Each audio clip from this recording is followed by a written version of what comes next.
Kannada ಶೀಘ್ರಲಿಪಿ ಪ್ರೌಢದರ್ಜೆ ವೇಗಪತ್ರಿಕೆ May 1999 start. Kannada ಬಂಧುಗಳೇ, ಮಹಿಳೆಯರೇ ಮತ್ತು ಮಹನೀಯರೇ, ಅಖಿಲ ಭಾರತ 67ನೇ ಕನ್ನಡ ಸಾಹಿತ್ಯ ಸಮ್ಮೇಳನಕ್ಕೆ ನನ್ನನ್ನು ಅಧ್ಯಕ್ಷನನ್ನಾಗಿ ಅವಿರೋಧವಾಗಿ ಆರಿಸಿದ ಎಲ್ಲರಿಗೂ ಕೃತಜ್ಞತೆಗಳನ್ನು ಅರ್ಪಿಸುತ್ತೇನೆ. ದೀರ್ಘ ಇತಿಹಾಸವುಳ್ಳ ಈ ಸಾಹಿತ್ಯ ಸಮ್ಮೇಳನಗಳ ಹಿಂದಿನ ಅಧ್ಯಕ್ಷರ ಹೆಸರುಗಳನ್ನು ನೋಡಿದರೆ ಈ ಸ್ಥಾನವನ್ನು ಅಲಂಕರಿಸಲು ನನಗೆ ಬಹಳ ಸಂತೋಷವಾಗುತ್ತದೆ. ಅವರೆಲ್ಲರೂ ಕನ್ನಡ ನಾಡುನುಡಿಗಳನ್ನು ಕಟ್ಟಿ ಬೆಳೆಸಲು ಶ್ರಮಿಸಿದ್ದಾರೆ. ಸದಾ ಕನ್ನಡ ನಾಡುನುಡಿ ಬೆಳವಣಿಗೆಗೆ ಯೋಚನೆ ಮಾಡಿದವರು. ಕನ್ನಡ ನಾಡುನುಡಿಯ ಪ್ರಗತಿಗಾಗಿ ಪ್ರತಿಯೊಬ್ಬ ಸಮ್ಮೇಳನಾಧ್ಯಕ್ಷರು ತಮ್ಮ ಒಳನೋಟ ನೋಟಗಳಿಂದ ಕೂಡಿದ ವಿಶ್ಲೇಷಣೆಗಳನ್ನು ಮುಂದಿಟ್ಟಿದ್ದಾರೆ. ಅವುಗಳಿಗಿಂತ ಹೆಚ್ಚು ಹೇಳಲು ತಿಳುವಳಿಕೆ ನನಗೆ ಇಲ್ಲ. ಒಳನೋಟ, ವಿಶ್ಲೇಷಣೆ, ಆಲೋಚನೆಗಳಿಗೆ ಕರ್ನಾಟಕದಲ್ಲಿ ಯಾವತ್ತೂ ಕೊರತೆ ಇಲ್ಲ. ಕೊರತೆ ಇರುವುದು ಅವುಗಳನ್ನು ಕಾರ್ಯಗತಗೊಳಿಸಲು ಬೇಕಾದ ರಾಜಕೀಯ ಸಂಕಲ್ಪಶಕ್ತಿಯಲ್ಲಿ. ನಾಡುನುಡಿಗಳ ಹಿತರಕ್ಷಣೆ ಮತ್ತು ಬೆಳವಣಿಗೆ ಬಗ್ಗೆ ನೆರೆ ರಾಜ್ಯಗಳ ಜನರಿಗೆ ಇರುವಷ್ಟು ಸ್ಪಷ್ಟ ಪ್ರಜ್ಞೆ ಕನ್ನಡಿಗರಿಗೆ ಇಲ್ಲ ಎಂಬುದನ್ನು ಬಹಳ ವಿಷಾದದಿಂದ ಹೇಳಬೇಕಾಗಿದೆ. ಕರ್ನಾಟಕದ ಯಾವುದೇ ಗಡಿ ಪ್ರದೇಶದ ರಸ್ತೆ, ಉದ್ಯೋಗಾವಕಾಶ, ಆಡಳಿತ, ವಿದ್ಯುಚ್ಛಕ್ತಿ ಸರಬರಾಜು ಮುಂತಾದವುಗಳಿಗೆ ಹೋಲಿಸಿದರೆ ಬೇರೆ ರಾಜ್ಯಗಳ ಸ್ಥಿತಿಗತಿಗಳು ಚೆನ್ನಾಗಿ ಇರುವುದು ಕಾಣುತ್ತದೆ. ಗಡಿ ಪ್ರದೇಶದ ಕನ್ನಡಿಗರೇ ಕರ್ನಾಟಕದ ಬಗೆಗೆ ಬೇಸರದಿಂದ ಮಾತನಾಡುತ್ತಾರೆ.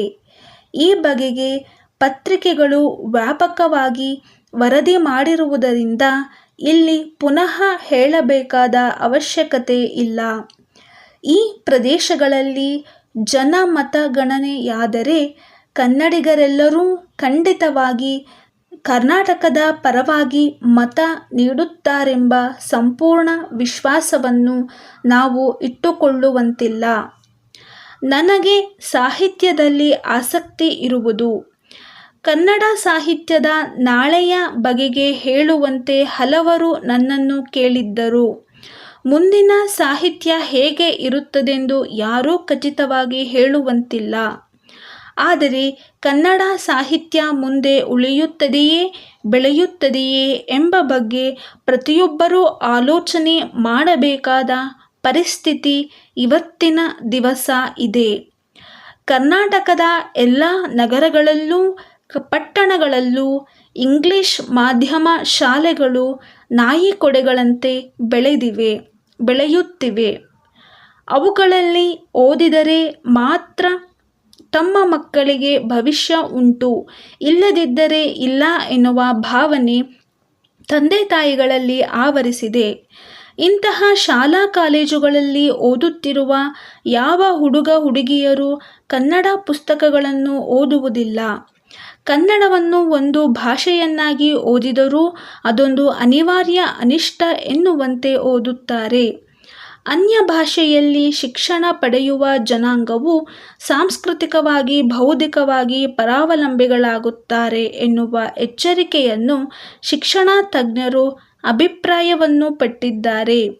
ಪಾಶ್ಚಾತ್ಯ ಸಣ್ಣಪುಟ್ಟ ದೇಶಗಳು ತಮ್ಮ ಭಾಷೆಯನ್ನು ಬಿಟ್ಟರೆ ತಮ್ಮ ಸಂಸ್ಕೃತಿ, ರಾಷ್ಟ್ರ ಉಳಿಯುವುದಿಲ್ಲ ಎನ್ನುವ ಸತ್ಯಾಂಶ ತಿಳುವಳಿಕೆಯಿಂದಲೇ ಆಡಳಿತ, ಶಿಕ್ಷಣ, ಉದ್ಯಮ, ಪತ್ರವ್ಯವಹಾರ ಮುಂತಾದ ಸಮಸ್ತ ಬೌದ್ಧಿಕ ಮತ್ತು ಸಾಂಸ್ಕೃತಿಕ ವ್ಯವಹಾರಗಳನ್ನು ತಮ್ಮ ತಮ್ಮ ಭಾಷೆಗಳಲ್ಲೇ ನಡೆಸುತ್ತಿವೆ. ಆ ದೇಶಗಳಿಗೂ ಕರ್ನಾಟಕಕ್ಕೂ ಮುಖ್ಯ ವ್ಯತ್ಯಾಸ ಉಂಟು. ತಮ್ಮ ದೇಶದ ಕೃಷಿ, ಔದ್ಯಮಿಕ ವ್ಯಾಪಾರಗಳು ತಮ್ಮ ಜನರಿಗೆ ಉದ್ಯೋಗವನ್ನು ಕೊಡುವ ಶಕ್ತಿ ಸಾಮರ್ಥ್ಯಗಳನ್ನು ಅವು ಹೊಂದಿವೆ. ಇಂಗ್ಲಿಷ್ ಮಾಧ್ಯಮದಲ್ಲಿ ಓದಿಸದಿದ್ದರೆ ನಮ್ಮ ಮಕ್ಕಳಿಗೆ ಹೊರಗಡೆ ಕೆಲಸ ಸಿಕ್ಕುವುದಿಲ್ಲ ಎನ್ನುವ ಮಾತನ್ನು ತಂದೆ ತಾಯಿಗಳು ಮಾತ್ರವಲ್ಲದೆ ಕರ್ನಾಟಕದ ರಾಜಕಾರಣಿಗಳು ಹೇಳುತ್ತಾರೆ. ಕರ್ನಾಟಕದ ಯುವಕ ಯುವತಿಯರ ನಿರುದ್ಯೋಗ ಸಮಸ್ಯೆಯನ್ನು ನಿವಾರಿಸಲು ತಾವು ಅಸಮರ್ಥರೆಂದು ಅವರು ಈ ಮೂಲಕ ಒಪ್ಪಿಕೊಳ್ಳುತ್ತಾರೆ. ಕಾಂಗ್ರೆಸ್ ಪಕ್ಷ ಇರಲಿ, ಯಾವುದೇ ಪಕ್ಷ ಅಧಿಕಾರದಲ್ಲಿ ಇರಲಿ, ತಮ್ಮ ರಾಜ್ಯದಲ್ಲಿ ಹೆಚ್ಚು ಹೆಚ್ಚು ಕೈಗಾರಿಕೆಗಳು, ಹೆಚ್ಚು ಹೆಚ್ಚು ರೈಲು ಮಾರ್ಗಗಳು, ರಸ್ತೆ ಸಾರಿಗೆ ಸೌಕರ್ಯಗಳು ಬೆಳೆದು ನದಿ ನೀರಿನಲ್ಲಿ ಹೆಚ್ಚು ಪಾಲು ಬಂದು ತಮ್ಮ ಕೃಷಿಯು ಅಭಿವೃದ್ಧಿಯಾಗಿ ಈ ಮೂಲಕ ಜನಗಳಿಗೆ ಉದ್ಯೋಗಾವಕಾಶ ದೊರಕುವುದು ಮಾತ್ರವಲ್ಲ, ತಮ್ಮವರೇ ಕೈಗಾರಿಕೋದ್ಯಮಿಗಳು ಆಗುವ ಪ್ರಯತ್ನವನ್ನು ತಮಿಳುನಾಡು ಸರ್ಕಾರ ಮಾಡುತ್ತದೆ.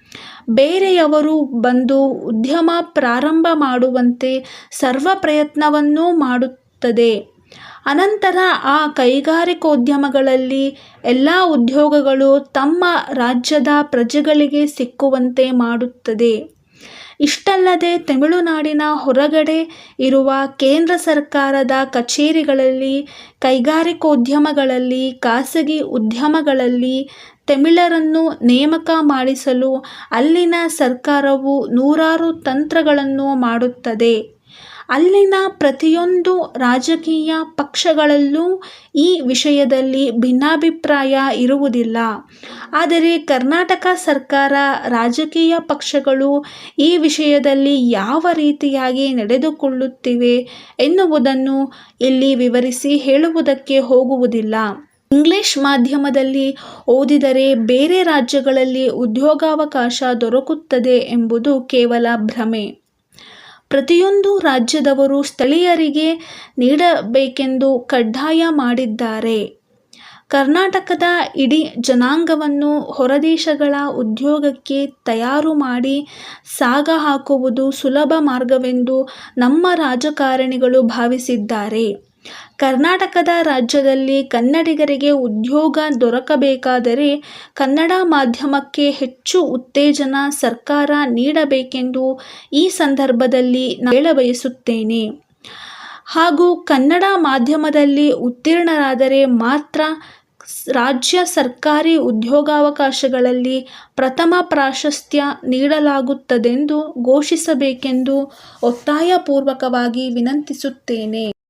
ಮಾನ್ಯರೇ, ನಮ್ಮ ಪ್ರಕಾಶನ ಸಂಸ್ಥೆಯು ಕಳೆದ 50 ವರ್ಷಗಳಿಂದಲೂ 1000ಕ್ಕೂ ಹೆಚ್ಚು ಪುಸ್ತಕಗಳನ್ನು ಪ್ರಕಟಿಸಿ ರಾಜ್ಯಾದ್ಯಂತ ಜನಪ್ರಿಯವಾಗಿದೆ.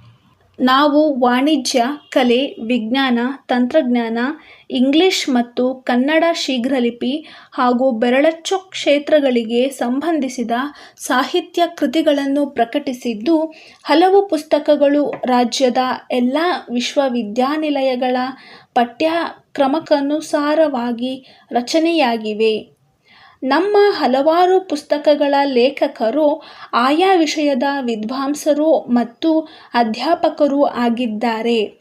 ಅನೇಕ ಪುಸ್ತಕಗಳಿಗೆ ಕೇಂದ್ರ ಮತ್ತು ರಾಜ್ಯ ಸರ್ಕಾರಗಳ ಪ್ರಶಸ್ತಿಗಳು ಲಭಿಸಿವೆ ಎಂದು ತಿಳಿಸಲು ಹರ್ಷಿಸುತ್ತೇವೆ.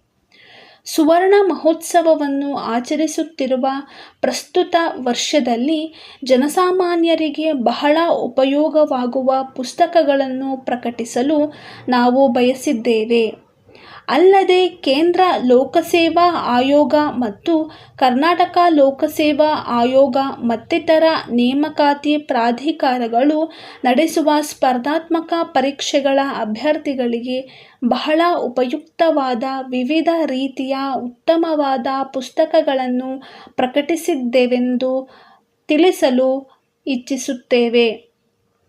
ಪುಸ್ತಕೋದ್ಯಮದಲ್ಲಿ ಅತ್ಯುತ್ತಮವಾದ ಸಾಧನೆಯನ್ನು ಮಾಡಿರುವ ನಮಗೆ ಅನೇಕ ಖಾಸಗಿ ಸಂಘ ಸಂಸ್ಥೆಗಳಿಂದಲೂ ಪ್ರಶಸ್ತಿ ಬಹುಮಾನಗಳು ದೊರಕಿದೆ. ನಮ್ಮ ಸಂಸ್ಥೆ ಪ್ರಕಟಿಸಿರುವ ಪುಸ್ತಕಗಳ ಪಟ್ಟಿಯನ್ನು ಇದರೊಂದಿಗೆ ಲಗತ್ತಿಸಿದ್ದೇವೆ. ಈ ಪುಸ್ತಕಗಳನ್ನು ನಿಮ್ಮ ಪುಸ್ತಕದ ಅಂಗಡಿಗಳಲ್ಲಿ ಮಾರಾಟ ಮಾಡುವ ವ್ಯವಸ್ಥೆ ಮಾಡಬೇಕೆಂದು ನಾವು ವಿನಂತಿ ಮಾಡಿಕೊಳ್ಳುತ್ತೇವೆ. ಒಮ್ಮೆ 5,000 ರೂಪಾಯಿಗಿಂತಲೂ ಹೆಚ್ಚಿನ ಮೊಬಲಗಿನ ಆದೇಶವನ್ನು ನೀಡಿದರೆ ಶೇಕಡಾ 30ರಷ್ಟು ಮಾರಾಟ ಕಮಿಷನ್ ನೀಡುತ್ತೇವೆ. ಅದಕ್ಕಿಂತಲೂ ಕಡಿಮೆ ಮೊಬಲಗಿನ ಆದೇಶ ನೀಡಿದರೆ ಶೇಕಡಾ 25ರಷ್ಟು ಕಮಿಷನ್ ನೀಡುತ್ತೇವೆ.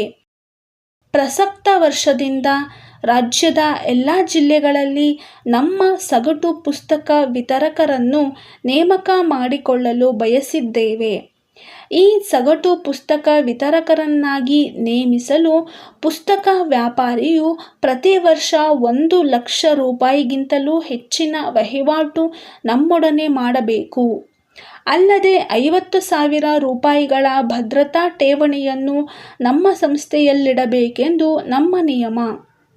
ನೀವು ನಿಮ್ಮ ಜಿಲ್ಲೆಯಲ್ಲಿ ದೊಡ್ಡ ವ್ಯಾಪಾರಿಗಳಾಗಿದ್ದು ನಿಮ್ಮ ಬಗ್ಗೆ ಇತರ ಪುಸ್ತಕಗಳ ವ್ಯಾಪಾರಿಗಳು ಒಳ್ಳೆಯ ಅಭಿಪ್ರಾಯ ವ್ಯಕ್ತಪಡಿಸಿರುವುದರಿಂದ ನಿಮ್ಮನ್ನು ನಮ್ಮ ಸಗಟು ಪುಸ್ತಕ ವಿತರಕರನ್ನಾಗಿ ನೇಮಿಸಿಕೊಳ್ಳಲು ಬಯಸಿದ್ದೇವೆ. ಈ ಬಗ್ಗೆ ನಿಮ್ಮ ಅಭಿಪ್ರಾಯ ಮತ್ತು ಸಹಕಾರವನ್ನು ನಿರೀಕ್ಷಿಸುತ್ತೇವೆ. ತಮ್ಮ ವಿಶ್ವಾಸಿಗಳು, ಶ್ರೀ ರಾಘವೇಂದ್ರ ಪ್ರಕಾಶನ.